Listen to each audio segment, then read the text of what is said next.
Hi guys, welcome back to the channel.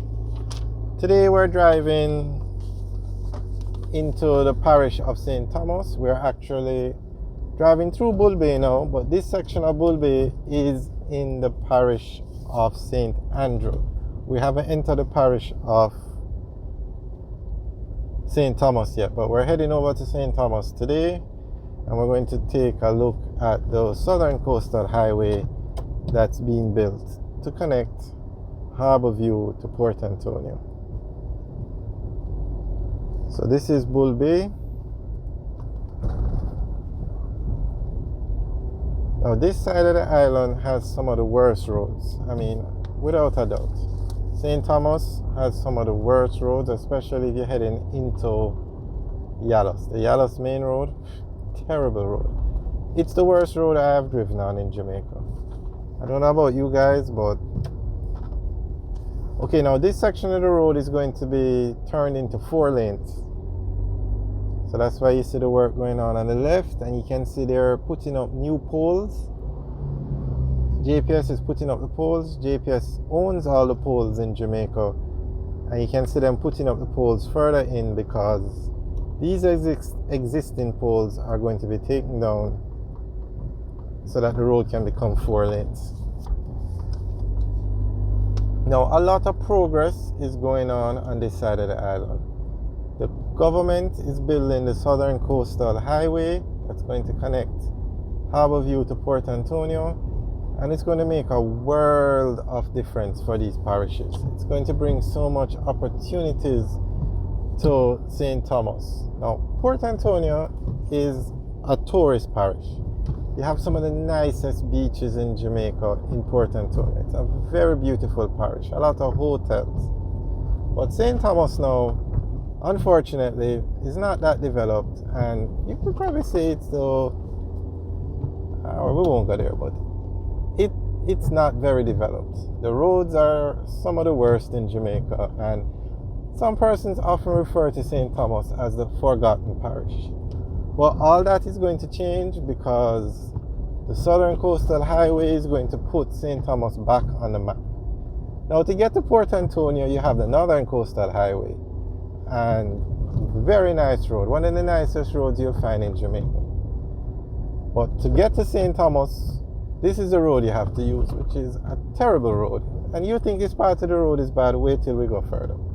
So the Southern Coastal Highway is going to give persons a new way of getting to St. Thomas on a very nice highway, and you can get there very quickly. So the economic potential for St. Thomas is enormous.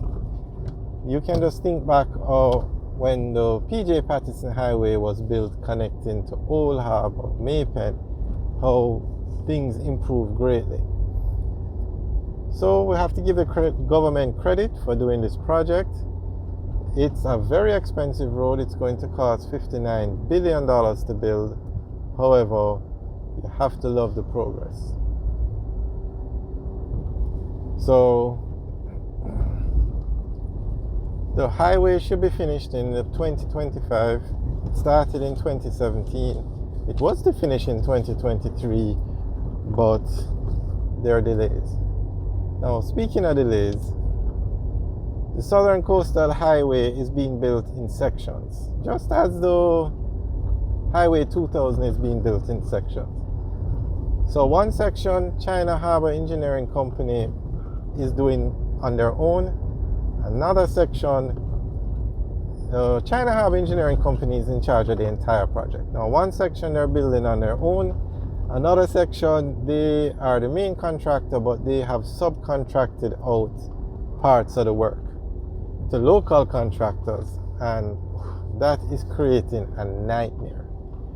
So on the right is the Bull Bay Police Station, and this is the town of Bull Bay, a very small town. We don't even call it a town or a district.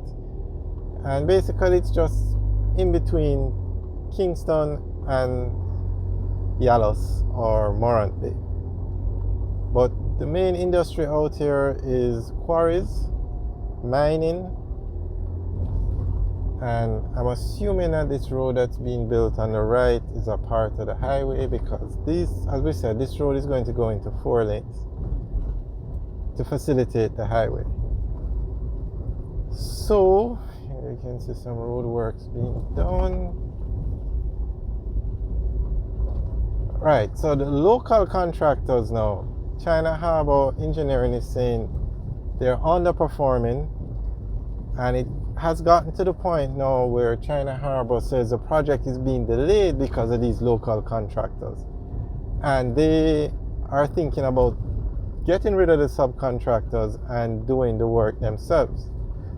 Now the subcontractors are saying the work is delayed because they have to wait an approval from the NWA, who is in charge of the project, and they're the government agency, and they have to wait on the NWA consultants to sign off on the property, on the project. And okay, so houses are being demolished on the right, and that's another thing that the NWA, the local contractors, are saying, is that they have to wait for the government to buy the land before they can start working. And somebody's house was being demolished a while ago, and that naturally is because the highway is going through, but the government has to buy the land from the people. You can't just go and demolish people's property. So that's what the local contractors are saying. The government is moving very slow in acquiring the land, and that is helping to slow them down. So that's both sides of the argument. Now, I used to always say, why are we giving all these major road projects to foreign companies? Why don't we give them to local companies? However, after what happened with the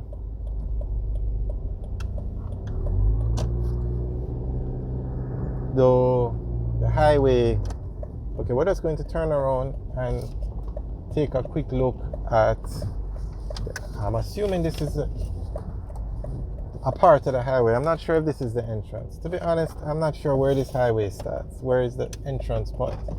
Because it says Harbor View, but hold on. It says Harbor View to Port Antonio, but I don't see anywhere in Harbor View where the highway would start. So if anybody knows the actual spot where you get on the highway, you can let us know. Right, so after there was a project on the north coast that was given to the local contractors, and they made a complete mess of it. The road is delayed. I don't even think the road is finished now. The road was delayed by almost 2 years. I don't think it's even finished yet. It's a junction main road. It was done by local contractors, and after what I saw happen on that road, I was like, all right, I have no problem if you're giving the road works, these major projects, to the foreign companies. But use the local contractors as subcontractors. Let them learn, and so that was done with this project, and then now you see the state of the project because of the local contractor. So I honestly don't know what to think anymore. Alright guys, thanks for watching. Remember to like, share and subscribe. Have a good day.